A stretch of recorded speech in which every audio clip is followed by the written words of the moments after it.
तो आज मैं बना रही हूँ बहुत ही स्पेशल किस्म के चाइनीज़ कबाब। और वो जो आप लोगों को शिकायत रहती है ना कि अंडे महंगे हैं, ब्रेड क्रम्स नहीं हैं, विदाउट कोटिंग बनाएंगे और बिल्कुल परफेक्ट बनाएंगे। बिस्मिल्लाहिर्रहमानिर्रहीम, अस्सलाम वालेकुम। खुश रहें, आबाद रहें, जहाँ भी रहें, हैप्पी रहें और हेल्दी रहें।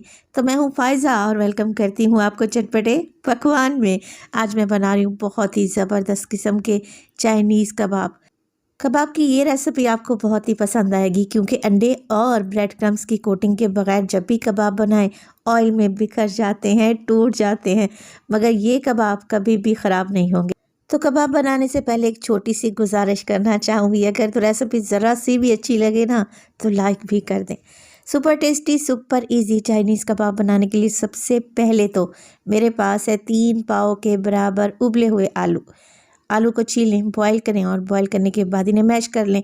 अच्छा, आलू को आप ठंडा होने के बाद ग्रेटर की मदद से ग्रेट भी कर सकते हैं, तो जैसे आपका दिल करे।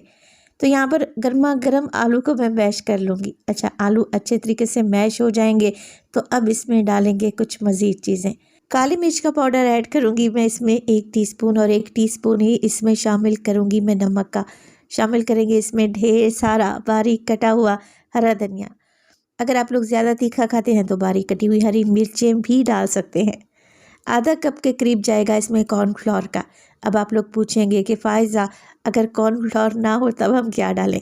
आप ऐसा करें, 2 ब्रेड ले लें, उन्हें मिक्सी जार में पीस कर ब्रेड क्रम्स बना लें, वो भी शामिल किए जा सकते हैं, या आधा कप चावल का आटा भी डाला जा सकता है।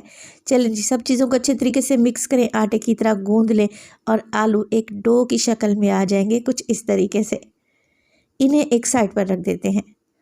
अब बारी है स्टफिंग की।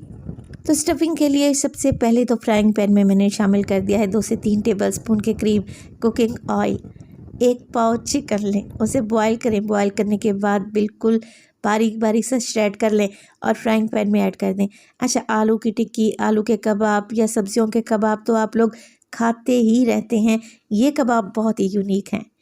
चिकन के साथ ही मैं ऐड कर दूंगी नमक 1 टीस्पून और डालेंगे इसमें काली मिर्च का पाउडर 1 टीस्पून। तो एक ही दफ़ा चिकन में सारे मिर्च मसाले डाल देंगे और फिर इसकी भुनाई करेंगे। तो यहाँ पर मैंने चिकन पाउडर भी 1 टीस्पून डाल दिया है। हाफ़ टीस्पून डालूंगी मैं गार्लिक पाउडर और तकरीबन 1/4 टीस्पून इसमें जिंजर पाउडर का डलेगा। अगर ये दोनों नहीं है तो अदरक लहसुन का फ्रेश पेस्ट भी डाला जा सकता है।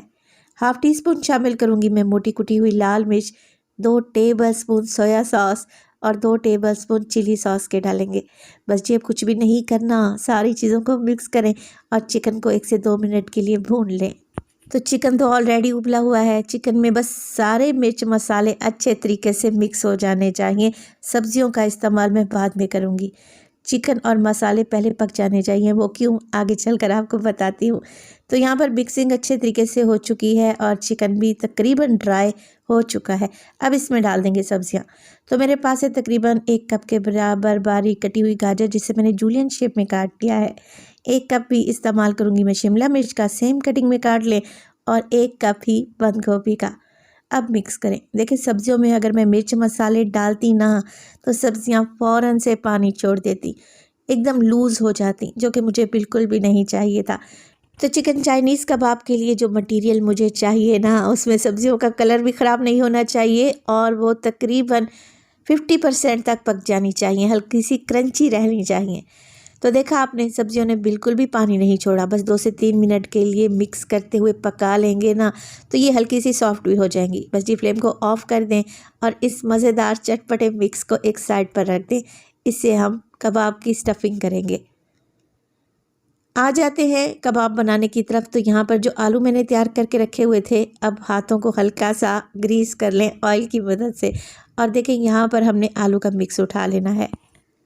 तो ये मटेरियल आपके हाथों पर चिपकेगा, इसलिए थोड़ा सा ऑयल लगा लें तो बेहतर रहेगा।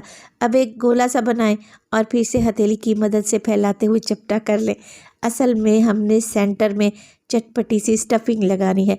तो एक यहाँ पर छोटी सी रोटी बनाकर मैंने रेडी कर ली है। हाथों पर फैलाते जाएंगे ना, इजीली फैल जाएगी। सेंटर में 1 टेबलस्पून स्टफिंग डालेंगे और बस साइडों से क्लोज कर लेंगे। और इसी स्टेज पर अगर तो रेसिपी आप लोगों को ज़रा बराबर भी अच्छी लग रही हो, रेसिपी को लाइक कर दिया करें और चटपटे पकवान को सब्सक्राइब भी कर लें आप सब लोगों का बेहद शुक्रिया।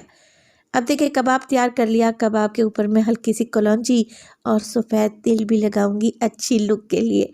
लगाना चाहें तो लगा लें, अदरवाइज़ स्किप भी कर सकते हैं। तो बस सारे ही कबाब ऐसे बनाकर रेडी कर लेने हैं आप लोगों ने।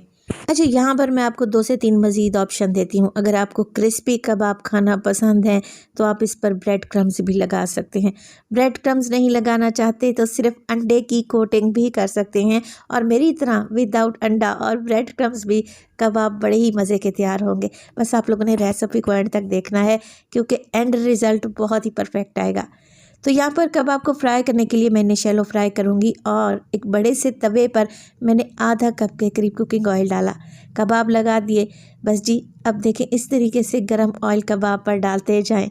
एक साइड से गोल्डन हो जाएंगे कबाब तो इनकी साइड को चेंज कर लें, और कबाब को आप लोगों ने मीडियम टू लो फ्लेम पे फ्राई करना है, ताकि इसकी ऊपर की लेयर क्रिस्पी बने। तो आलू के मिक्स में मैंने डाला था कॉर्नफ्लोर, जो कि कबाब को ऊपर से क्रिस्पी बनेगा और अंदर से एकदम चटपटे करारे। यकीन करें खाकर मज़ा आ जाएगा।